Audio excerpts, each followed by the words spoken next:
me chamou quando eu estava em Chicago, depois que ele me tinha batizado com o Santo Espírito. Porque eu sei que o meu Redentor vive. Se a igreja está em comunhão com o Senhor.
Hoje livre sou.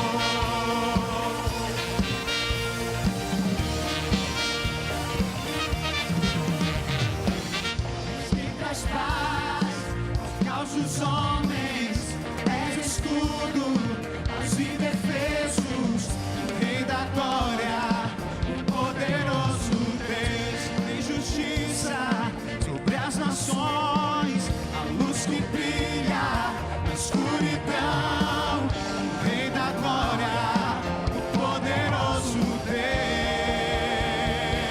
Maravilhosa graça, amor que nunca falha, tomou meu lugar, levou a minha cruz, seu sangue me salvou, minha dívida pagou.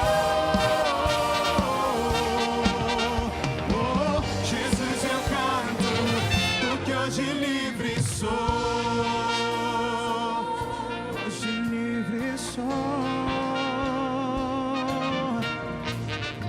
Digno é o Cordeiro de Deus, digno é o Cordeiro que a morte venceu, digno é o Cordeiro de Deus, digno é o Cordeiro que a morte vence. Você pode dizer isso?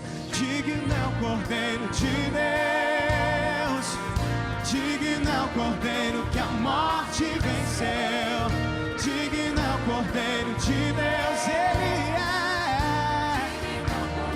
que a morte venceu, digno é o Cordeiro de Deus, digo, digo, digo. Maravilhosa graça, amor que nunca falha, tomou meu lugar, levou a minha cruz, seu sangue me salvou, dívida pagou.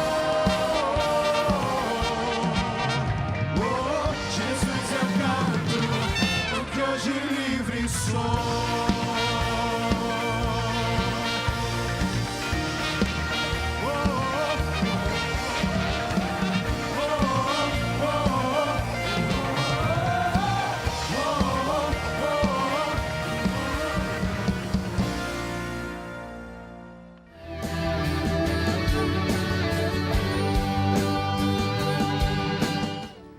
Atos 17 e verso 16.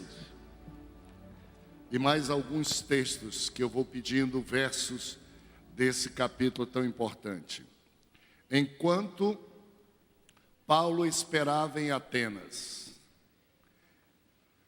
revoltava-se nele o espírito, vendo a cidade cheia de idolatria. Verso 22.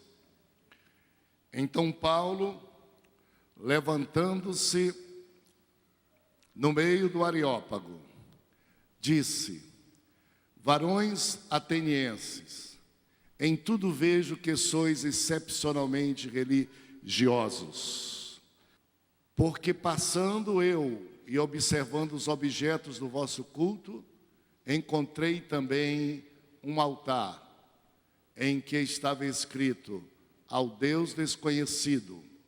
Esse, pois, que vós honrais sem conhecer, é o que vos anuncio. O Deus que fez o mundo e tudo que nele há, sendo Ele Senhor do céu e da terra, não habita em templos feitos por mãos de homens. Ora, mas Deus não leva em conta o tempo da ignorância e manda que todos os homens em todo lugar se arrependam. Vejam como a história ela se repete. Paulo, o apóstolo Paulo, também chamado de São Paulo, viajando numa viagem missionária, chegou na capital da Grécia, Atenas. E quanto lá estava, está descrito na Bíblia, nós acabamos de ler, enquanto Paulo estava em Atenas, seu espírito se revoltava em face da idolatria dominante na cidade. Não precisamos nenhuma explicação para entender que nós estamos vivendo dias iguais e semelhantes. Em Belém, no Brasil, principalmente quando chegamos no mês de outubro, que nós temos, todos nós, brasileiros, que feriarmos e ouvir dizer que quem manda, governa, é Deus e patrono e protetor do Brasil, é Aparecida, e de Belém é Nazaré. Não sei como é que sua alma se sente, e não vai nenhuma crítica naquilo que eu estou dizendo, mas nós não somos uma igreja que olhamos só o pós-morte. Nós não somos uma igreja que imaginamos, não nos serve a fé que só funciona quando a gente morre e quando está no céu. A fé que temos no Senhor, o Evangelho, ele nos garante vida presente. Ele nos faz saber viver enquanto aqui vivemos e também fazer as nossas escolhas. E estarmos preparados para elas. Por isso não sei como é que você, no seu espírito, vai presenciar, vai viver esse cenário já de tantos anos. Você já está tão vivido, eu também já estou, e a gente vai de algum modo acostumando e pensando que tudo é assim, normal, que não incomoda a Deus, que não incomoda a ninguém, que não há o que ser feito sobre isso. Era a capital do Império Grego, e Paulo não se sentiu bem, apenas passivamente, ou de braços cruzados, ou dando uma de astronauta, olhando de distante o que estava acontecendo na terra. O seu espírito foi tocado, o seu espírito foi mexido, e a sensação que a Bíblia que todos nós lemos, a Bíblia que é usada por todos, a Bíblia que é usada inclusive por aqueles que vivem a prática de fé, diz, ele revoltou-se em face da idolatria dominante, ou do espírito, ou da multidão de ídolos que se vestiam as cidades e os estados. E ele observou o que estava acontecendo.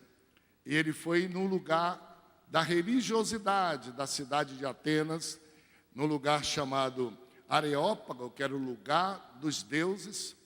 Em Atenas, eles colocavam deuses para todo dia. Aliás, a mesma coisa que nós vivemos aqui no Brasil. E em muitos lugares. Todo dia é o dia de um santo. Todo dia tem um santo festejado. Era o Areópago. Se fosse lá em Atenas, nós teríamos um lugar, se fosse aqui em Belém, um lugar onde teria todos os santos, os 364 dias, e nós poderíamos vê-los. Ainda teria mais um espaço, que seria o espaço de 1º de novembro, que é, para cada dia, tem um padroeiro, mas ainda sobrou um monte de padroeiros ou padroeiras, então faz um lugar aqui para todos os outros santos que sobraram, porque já não tem mais dias para ser ocupados com um. E teríamos o nosso feriado de dia de todos os santos, e esse seria o Areópago. O Paulo foi levado para lá, e quando chegou lá, ele fez o seguinte pronunciamento, que não precisa eu inventar outro qualquer, senão apenas aprender e ler o que ele disse. Senhores atenienses, senhores brasileiros, senhores e senhoras belemenses e paraenses, em tudo vejo vocês acentuadamente, excepcionalmente religiosos, porque passando e observando os objetos do vosso culto, encontrei também um altar, no qual está escrito, ao Deus desconhecido. Ou seja, para cada dia, alguém determinou que já existe um Deus e um padroeiro ou um santo. Ainda assim, parece não ser suficiente.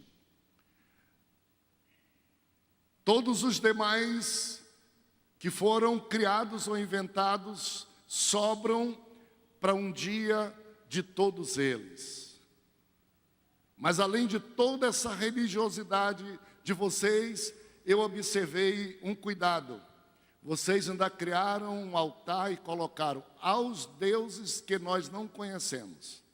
Ou seja, arranjaram um lugar para cada dia, para cada ano, para os deuses conhecidos de vocês. Depois arranjaram um lugar para todos os deuses feitos, criados e conhecidos, juntos para não sobrar e não criar ciúme de ninguém.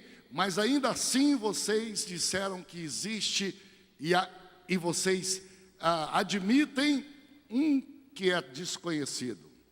Um que vocês não adoram, um que vocês não cultuam, um que vocês negligenciam, um que vocês confundem, pois este desconhecido é aquele sobre o qual eu quero que vocês pensem, que vocês reflitam, pois esse que vocês adoram sem conhecer é precisamente o que eu vos anuncio, disse Paulo. E Paulo não tinha interesse em confronto religioso, mas Paulo tinha uma história. Paulo era o mais zeloso dos religiosos da sua época. Paulo foi tão convicto das religiões, da religião dele, de seus antepassados, que ele não suportava ver um cristão perdoado, feliz, alegre. Ele não suportava ver pessoas que mesmo que tivessem problemas sociais como pobreza, mesmo que tivessem algum tipo de problema, que não fossem famosos como eles eram, que fossem mais felizes do que ele, que tivessem comunhão direta com Deus, sem precisar passar por intermediários, que Paulo fez passar uma lei no Senado da sua terra de Israel, e essa lei permitia que ele colocasse no cárcere e açoitasse quem servisse ao Deus desconhecido, que agora ele disse que queria falar para as pessoas quem ele era, porque agora ele já conhecia e antes ele não conhecia. A história todos vocês conhecem. Preguei aqui, acho que há 2 domingos passados, um pouco sobre isso, porque minha alma também está chorando, minha alma também sente esse nosso país e esta nossa cidade querida. Paulo pegou uma carta e por onde ele sabia que tinha alguém seguindo a Cristo, ao Senhor que era desconhecido, ao Senhor que não era louvado nas procissões, não era carregado nos andores, ao Senhor que não precisava de que ninguém fizesse para Ele e por Ele coisa nenhuma, porque Ele é que por nós faz todas as coisas. Ele pegou uma carta e ele saía prendendo gestantes, irmãos, e uma das histórias mais cruentas da Bíblia Sagrada é a história de Estevão, um homem simples, alegre, um homem pobre, mas o homem mais feliz que existia na redondeza, que Paulo já conhecia, e ele estudou filosofia, ele procurou o segredo da religião dele, e não podia entender como é que um homem tão simples chamado Estevão era sorridente, era alegre, sabia sublimar, vencer situações que, por inveja, ele e mais alguns do grupo disseram: vamos matar esse homem. E procuraram acusá-lo, e chegaram a apedrejar, e o mataram apedrejado. Mas a história não foi só assim, pega e mata. Eles foram julgar, eles foram procurar razões para poder decretar a pena de morte por apedrejamento. E no julgamento, enquanto eles, doutores que sabiam tudo de lei, Estevão não teve direito nem de advogado, nem de ninguém, eles estavam falando sobre as coisas da lei, e Estevão, feliz, descontraído, parecia que tinha estudado nas maiores universidades. Quando ele abria sua boca para dar respostas, as respostas eram as mais convincentes, que eles não tinham como encontrar erros em Estevão. Mas o que mais complicou a vida deles, julgadores e de Paulo principalmente, foi que eles percebiam que o rosto de Estevão brilhava, que existia alguma áurea de glória no rosto de Estevão, como se ele não tivesse preocupado com nada daquilo que estava acontecendo. E a Bíblia diz que, injustamente, eles foram apedrejar Estevão, tiraram a túnica dele, a roupa dele, e Paulo foi quem guardou, foi quem se responsabilizou, não quis jogar a pedra, mas ficou olhando, a maior autoridade era ele, guardando a roupa de Estevão. E quando as pedras foram lançadas em Estevão, a glória do Senhor se manifestava no seu rosto, o sorriso e a felicidade no seu rosto, e ele, ao invés de reclamar, ele orava e intercedia: Pai, não leva em conta o que eles estão fazendo. Pai, perdoa, porque eles não sabem o que fazem. E ali, eles apedrejavam ainda mais, e no momento fatal e último do suspiro daquele cristão, daquele homem cheio de fé, que não podia manifestar a sua fé, porque a sua fé incomodava, a sua fé era uma ameaça. Afinal de contas, se essas pessoas todas de Atenas, se essas pessoas que se dobram a Deus, a Diana e a outros, descobrir realmente que Deus é o Senhor, que a verdade não está aí na idolatria, o que vai ser da nossa tradição? O que vai ser da nossa religião? O que vai ser? E na último instante, quando eles imaginavam que se livrariam de Estevão, e nada ficaria da lembrança de Estevão, Estevão, no último suspiro, disse, sorridente, feliz, com brilho no rosto: eis que eu vejo o céu aberto, e o Senhor à direita do Pai, do Senhor Deus. Isso para eles era horrível. Esse tipo de fé que não se dobra a coisas, que não se dobra a objetos, que não se dobra a nada. Paulo tinha história. Por isso, Paulo teve coragem de ir a Atenas depois e disse: olha, todos esses deuses eu conheço, vocês sabem. Eu fui criado aos pés de Gamaliel. Vocês sabem, quando se fala acerca de Israel, de tudo, o nome de Saulo, Saulo de Tarso, conheço a todos. Mas hoje eu vim aqui e vou falar para você do Deus desconhecido. Eu também desconhecia, eu também não sabia. E eu vou dar algumas características para você deste Deus desconhecido. E Paulo começou então a narrar as características desse Deus. Diz assim: o Deus que fez o mundo. Primeira diferença, não é quem alguém do mundo construiu esse Deus. É o Deus que fez, o Senhor Criador. Quem é esse Senhor? Será que esse Senhor é esta senhora que nós adoramos? É este santo que nós dizemos? Apresente-se! Porque nós queremos ter fé, nós queremos servir, mas nós não queremos parar no meio do caminho. Nós não queremos ser dirigidos para alguém que seja menor do que aquele que nos criou. O Senhor que fez o mundo, o Senhor que fez o cosmos, o Senhor que fez o planeta, o Senhor que fez a natureza, o Senhor que fez o universo. Este Senhor. Aleluia. E eu sei que quem está aqui hoje à noite está cheio de fé. Eu sei que quem está aqui hoje à noite pode até querer imaginar e alguém dizer: bom, a igreja ou o pastor não nos tenha por isso de modo nenhum.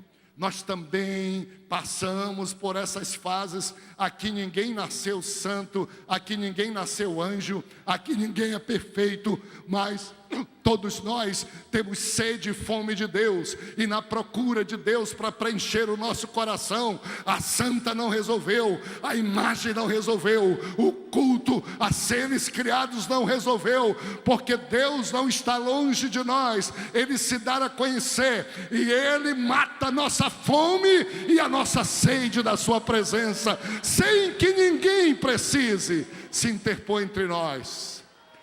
Diga comigo assim: o Senhor, o Deus que fez o mundo, Segunda característica, vá guardando, está na Bíblia. É palavra do Senhor. É lida por todas as pessoas, inclusive por líderes, sacerdotes, religiosos. Nós temos uma dificuldade imensa, imensa, de encontrar alguém querendo Deus e a gente dizer, vá com o secretário, vá com a secretária. Aliás, nenhum de vocês gosta disso. Você diz assim, eu vou falar com alguém. Chega lá, a pessoa diz, olha, você não fala com o outro, fala com o outro. Leva a sério. O Senhor que fez o mundo é quem tu estás procurando. Ele existe, Ele te ama e Ele está mais perto de ti do que imagens, do que santos, do que santas, do que qualquer outra coisa inventada pela religiosidade humana. Deus que fez o mundo, segunda afirmação, e tudo o que nele existe. Tudo, sem exceção.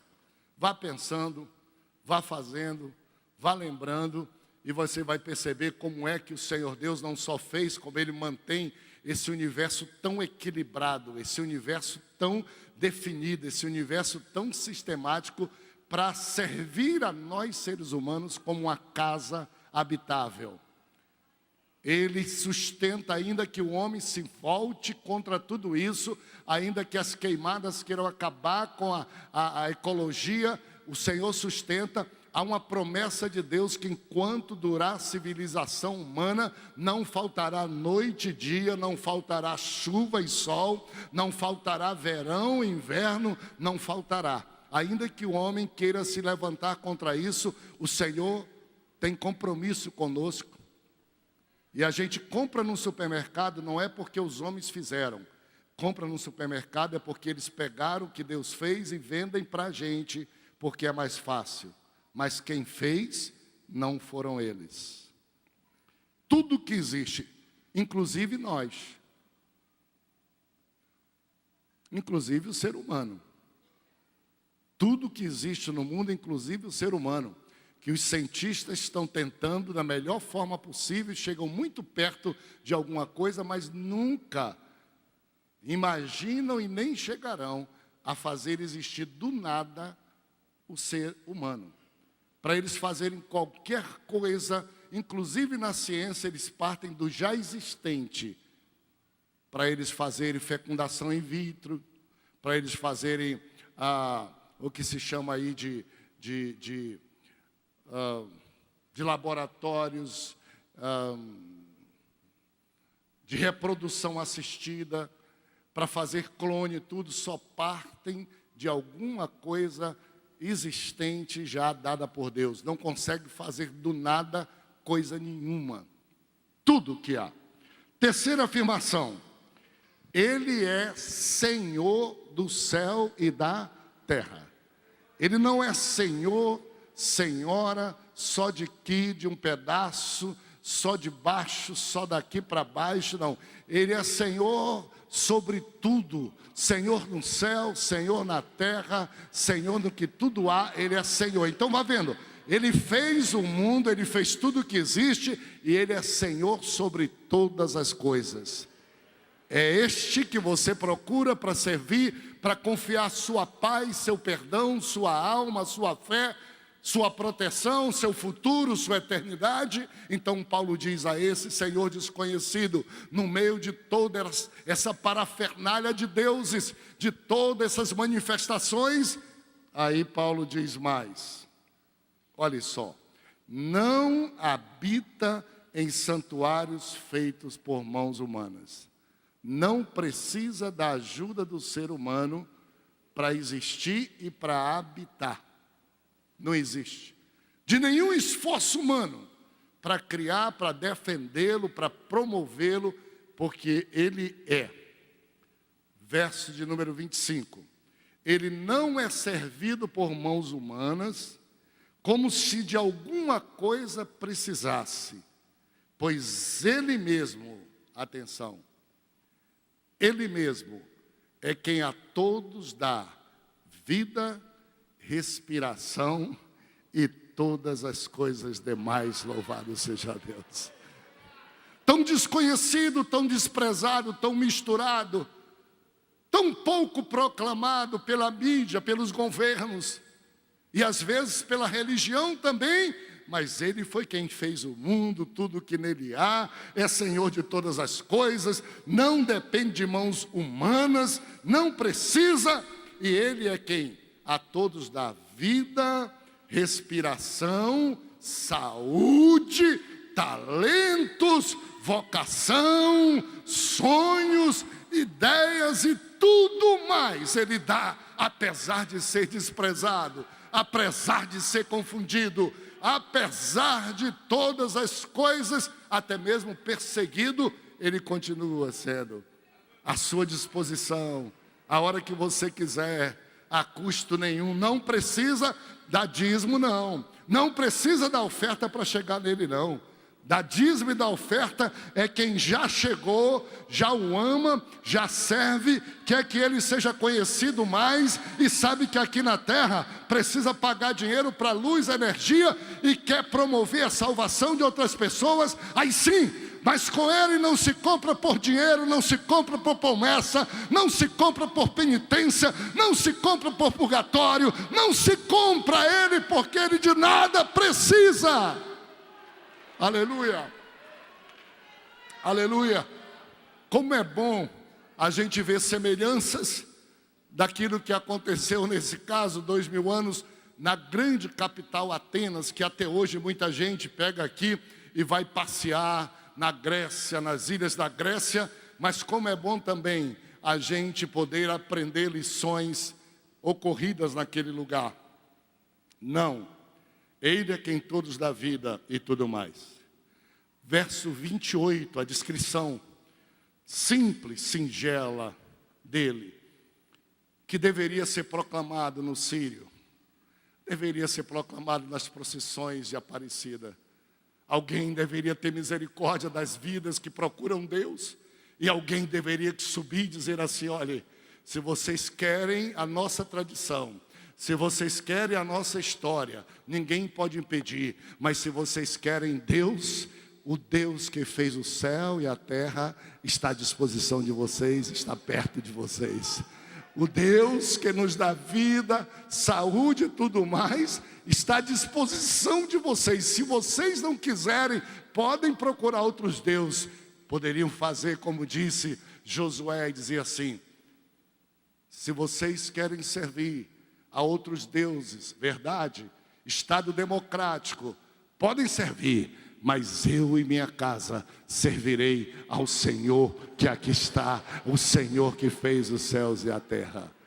Busquem. Por isso que a palavra de Deus insiste, Deus falando, disse assim: eis que coloco diante de vocês dois caminhos, o caminho da morte e o caminho da vida. Deus não precisava fazer isso, mas Ele mandou dizer: escolha o caminho da vida para que vocês vivam.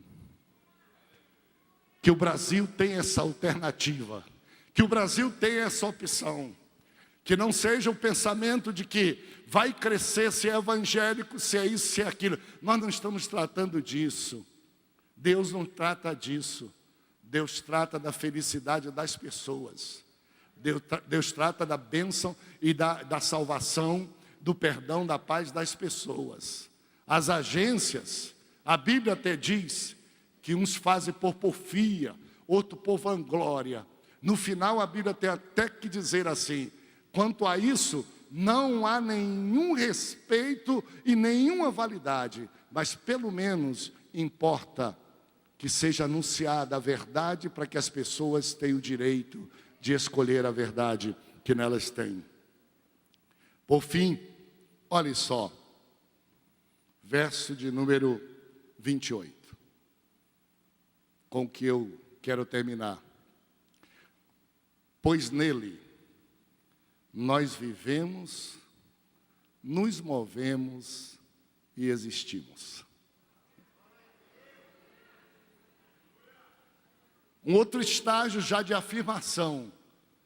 Paulo estava dizendo: ao Deus desconhecido deste que eu também não conhecia, vocês sabem que eu não conhecia, vocês sabem que eu era zeloso, vocês sabem que eu quis dar fim a esse Deus, a história desse Deus. Aliás, também domingos passados eu falei aqui, se eu fosse Deus, eu fuzilava Paulo, eu tinha brigado com Paulo, exterminado eles, e vou te ensinar como é que a gente acaba com uma pessoa. Ainda bem que eu não sou, e nem quero ser.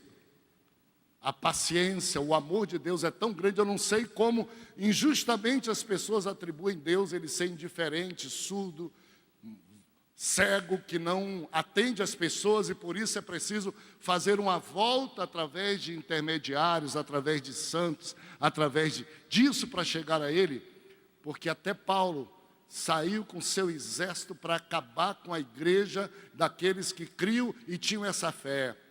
E diz a palavra que andando pelo deserto, no caminho de Damasco, essa Damasco que está em guerra, aí, ao meio-dia, num deserto quente, no lugar mais claro do mundo e quente do mundo, brilha uma luz mais forte do que o sol ao meio-dia. Paulo não merecia. E uma voz soa e diz assim: Saulo, Saulo, o que é que tu estás fazendo, Saulo? Por que tu estás perseguindo? Por que tu estás confundindo? Por que tu estás misturando? Saulo, Saulo, por que me persegues?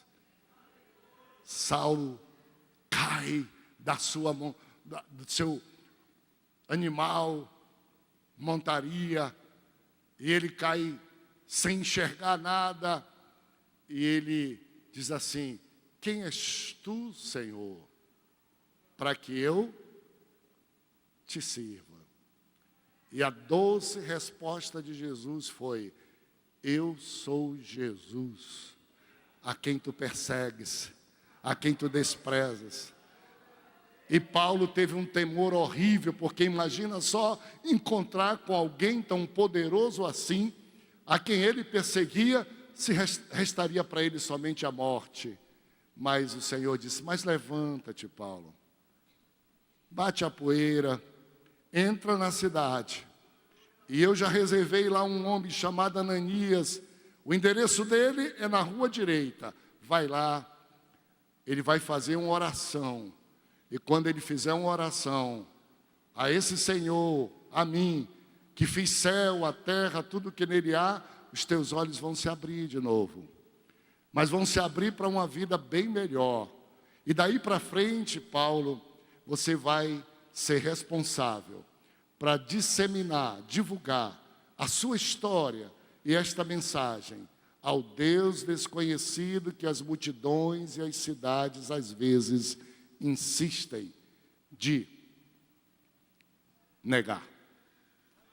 Ele tinha história, e a palavra do Senhor diz assim, Paulo diz: pois nele é que nós vivemos, nele é que nós nos movemos, nele é que nós existimos. Sem ele nós não viveríamos, sem ele nós não nos moveríamos, e sem ele nós não existiríamos.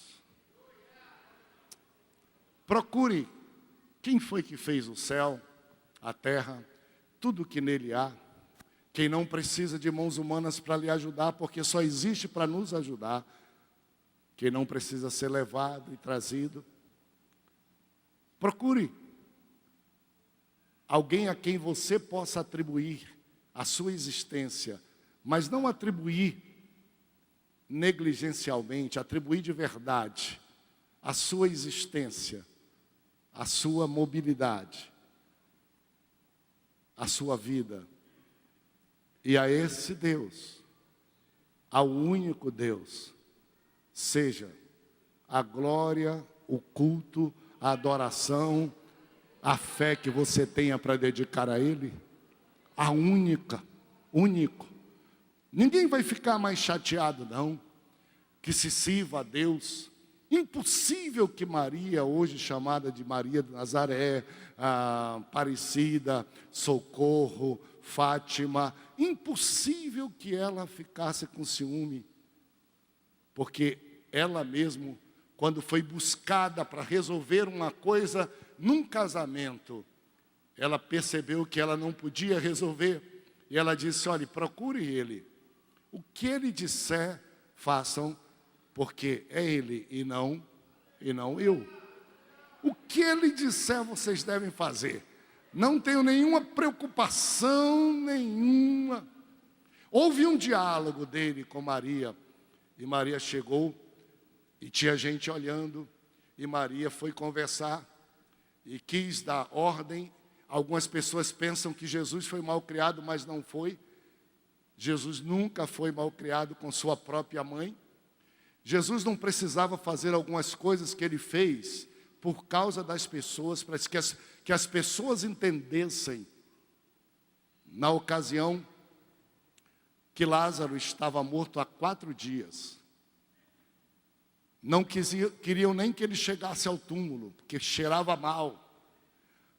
Até suas irmãs, as irmãs de Lázaro, disseram: Senhor, não passa esse desgaste diante da multidão. Nós te amamos muito, Senhor. Eu sei que Lázaro agora vai ressurgir, mas ressurgir na ressurreição do último dia. Jesus disse: não, se você crer, você verá a glória de Deus. A Bíblia descreve que levaram Jesus lá na sepultura. E a Bíblia diz que quando Jesus chegou na sepultura, mandou retirar a pedra, o Senhor Jesus elevou os seus olhos. E ele fez uma oração. Escute qual foi a oração que Jesus fez. Jesus disse assim: Deus, Pai, eu sei que Tu sempre me ouves. Eu sei que eu não precisaria nem fazer essa oração, mas eu estou orando aqui para que toda essa cidade que está aqui, esperando o que vai acontecer, creia em Ti, creia que Tu me enviastes. Eu estou orando mais para que eles entendam que eu sou o Teu Filho, eu sou o Senhor. Com Maria foi a mesma coisa. Ela chegou e disse: olha, não tem mais vinho, não tem mais nada. Exatamente porque os noivos, as pessoas e os mestres-salas dali chegaram com Maria e disseram: Maria, não dá para chegar em Jesus. Mas você pode interceder. Um pedido teu resolve todas as coisas. Lá vem Maria, chega Jesus, e todas as pessoas juntos, dizendo: essa Maria, o que a gente pede dela, ela pede de Jesus e acontece. E ela disse para Jesus isso. Jesus disse: mulher, o que eu tenho a ver contigo? O que tem a ver você ser minha mãe, como de fato é, mas as pessoas quererem fazer de você intercessora, intermediadora, lobista? O que tem a ver isto? Mulher, ainda não é chegada a minha hora. A hora que chegar, eu faço, não precisa ninguém vir pedir como intermediário. Eu estou mais perto dos homens do que você. Eu sinto as dores das pessoas mais do que você. Mulher, não tem nada a ver uma coisa com outra. Jesus disse aquilo para que toda aquela gente que queria endeusar naquela ocasião já ficasse com a lição. Paulo disse assim: nele nós vivemos, nos movemos e existimos. Louvado seja Deus. E termina dizendo: alguns dos poetas de vocês entenderam isso. E o poeta escreveu: porque dele nós somos geração. Até a literatura de vocês reconhecem. E termina o texto dizendo assim, e aqui, fique em pé comigo, e aqui eu findo. Que lição para a gente ler. Que sentimento para a gente viver, com amor, com carinho, mas sem deixar-nos intimidar, enganar os outros. Verso de número 29. Sendo nós, pois, geração de Deus, não devemos pensar de jeito nenhum que a divindade seja semelhante ao ouro, à prata, à pedra esculpida pela arte da imaginação do homem.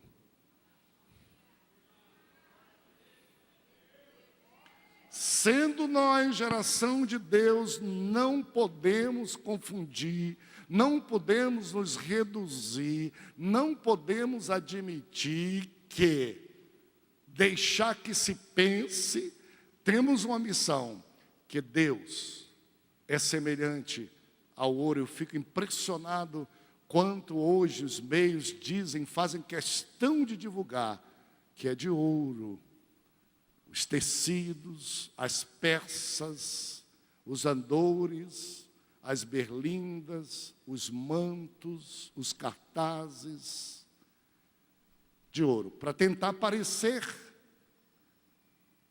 Não é semelhante ao ouro, a prata, a pedra, a gesso, a nada que o homem faça. Ele não precisa. Ele não é semelhante a nada que seja sem vida, a nada que precise ser protegido por nós como se ele dependesse de alguma coisa. Que lição. Verso 30. Ora, Deus não leva em conta os tempos da ignorância. Agora, porém, notifica aos homens todos em toda parte que se arrependam, porque estabeleceu um dia em que há de julgar as escolhas dos homens, que abandonam a criatura, abandonam o Criador para servir a criatura, abandonam o Senhor dos céus e a terra para construir os seus próprios deuses. Conhecendo a Deus, renunciam o conhecimento, inculcam-se por sábios e fazem seus próprios deuses e suas próprias religiões.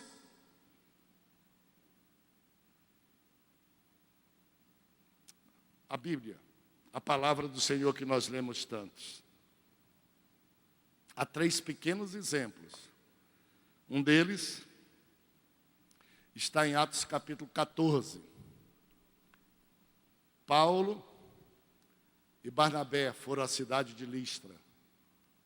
E lá estava um homem doente, endemoniado. E Paulo e Barnabé chegaram e, usados pelo Senhor, no nome do Senhor, aquele homem ficou bom. E os sacerdotes daquela cidade de Listra começaram a trazer animais para sacrificar e adorar e prestar culto a Paulo.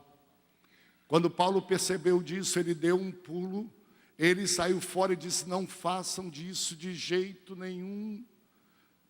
Por favor, não me tragam nenhum sentimento de ser mais importante, de que isso que aconteceu foi por minha causa, foi por minha intercessão. Eu sou igual a vocês, não sacrifiquem, não orem, não prestem culto, não se ajoelhem.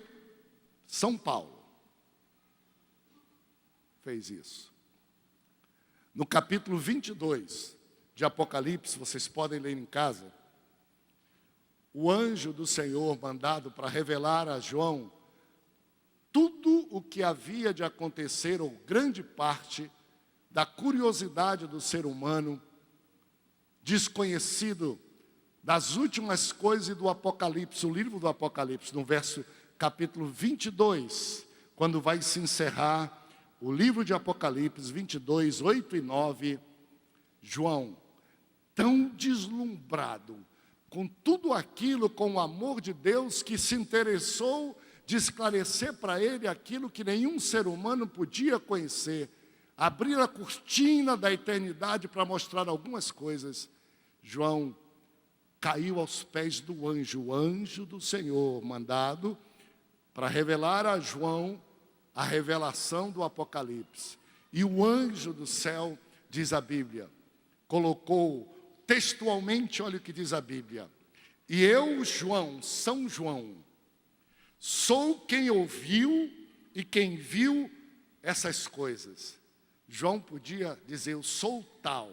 Paulo disse: eu estive no terceiro céu e me foi revelado coisas tão maravilhosas que eu não posso dizer para vocês. Ele poderia dizer: eu sou o melhor, eu mereço culto, eu mereço procissão, eu mereço tudo o que está sendo feito na terra, no Brasil, eu mereço. Ele podia dizer, Paulo disse, não faça, não sacrifique, não cultue, não erre. Eu estou aqui exatamente para dizer para vocês que não é assim, não é desse jeito, é Ele, o Senhor do céu, o Senhor que fez a terra, o Senhor que tudo fez, o Senhor no qual nós vivemos, o Senhor no qual nós existimos.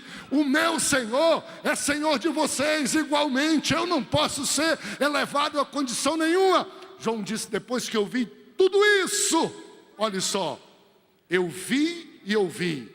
Quando eu vi, eu me prostrei aos pés do anjo que me mostrou essas coisas para adorá-lo. Eu disse, vou fazer uma festa, vou fazer um feriado, vou fazer uma procissão, vou divulgar que você é muito Deus intercessor, vou fazer isto, anjo. Me prostrei ante os seus pés, porque ele tinha me mostrado todas essas coisas, e eu quis adorá-lo. Então, o anjo me disse, vê, vê. O anjo me disse, vê, vê. Se vocês forem me ajudar e botar o texto, me acompanhem. Ah, tá bom, só ali, aqui não está. Vê, verso de número 9. Então ele me disse, vê, não faças isto, eu sou conservo teu, eu sou conservo dos teus irmãos, os profetas, e dos que guardam a palavra deste livro. Atenção, mas o anjo do céu, olha, não faças, não te ajoelhes, não te adore, não venera, não reza, não ora, porque eu sou igualzinho, sou conservo teu, de teus irmãos. Eu sou igual aos profetas, eu sou igual a todos vocês que guardam a palavra deste livro. Adora a Deus, adora a Deus, adora a Deus. E por fim, Mateus capítulo 4, 8 e 10. Então, Satanás, o diabo, mostrou um monte muito alto, e mostrou os reinos e toda a glória que ele tinha. E voltando-se para Jesus, no verso de número 8, disse assim, toda essa glória, Jesus, todo esse mundo eu vou te dar, como se fosse dele. Ele que não tem nem casa para morar, que vai morar emprestado num lago de fogo e no inferno, que Deus deixou ele ter, porque ele gosta dessas coisas. Então, fica aí, isolado, eternamente aí. Ele foi para induzir, para trazer glória, para trazer a admiração, para mostrar o reino como se fosse dele, as multidões como se fosse dele. Disse, se tu prostrado me adorares, eu te dou tudo isso, eu te darei. Então Jesus lhe ordenou, retira-te, verso de número 10, retira, vai-te Satanás, porque está escrito, ao Senhor teu Deus adorarás e só a Ele servirás. Aleluia. Glória seja dada ao Senhor. Amigos, com toda humildade, com todo tremor, com todo fervor, nós estamos aqui no primeiro dia de outubro. Nós não podemos abandonar esse país, as cidades, relegadas a dizerem que quem é Deus, Senhor, Senhora, patrono, é quem não criou o mundo, é quem não dá a vida, é quem não faz a gente existir, é quem não faz a gente se mover. Essa glória não pode continuar a ser dada, sob pena da gente ser tão pequeno quanto são os deuses que são criados. Nós não queremos glória nenhuma para a gente, mas nós estamos aqui para dizer glória a Deus, que mandou alguém para nos despertar nesse caminho. E a Bíblia nos foi aberta e hoje nós estamos aqui por sua graça, a graça é de Jesus, o mérito é do Senhor Jesus. E o que nos fere é isto ser negado a Deus, é isto ser negado a Jesus, porque nós sabemos que só Ele é que tem as respostas para a fome, para o anseio dos corações das pessoas. Só Jesus morreu na cruz do Calvário. Ele te amou de tal maneira que deu Deus o seu Filho unigênito para que você que nele crê não pereça, não precise disto, mas você tenha a vida eterna. Você não vai precisar desprezar ninguém, mas você não vai deixar que ninguém tome o lugar na sua vida, que é o lugar de quem te fez, de quem te sustenta, de quem te ajuda, de quem te perdoa, de quem pensa em ti, de quem espera você no céu, de quem quer te ver feliz, de quem quer te ver cheio de esperança, de quem vai cuidar de você. Eu quero orar nesse instante. Eu sei que a mensagem é direta. Eu sei que não é a mais simples de ser tratada. Eu não sei nem se teremos retaliação, mas chega um momento em que importa obedecer mais a Deus do que a protocolos humanos. Obedecer a Deus mais por amor à vida das pessoas que estão indo às pencas para o inferno, que estão perdidas, do que ser politicamente correto. Jesus te ama. Jesus não precisa de intercessor. Jesus não precisa de intermediário entre Ele e você. Ele te conhece do jeito que você está, do jeito que você se encontra, cheio de problemas. Ele te ama exatamente por isso. Vamos orar juntos? A oração do Pai Nosso, juntos, vamos lá. Vejam que não tem nome, que ela não se dedica, não se dirige a nenhuma outra pessoa. Vamos juntos. Pai Nosso que estás no céu. Vamos orar forte. Santificado seja o teu nome. Venha a nós o teu reino. Seja feita a tua vontade, assim na terra como no céu. O pão nosso de cada dia dá-nos hoje. Perdoa as nossas dívidas, assim como nós perdoamos aos nossos devedores.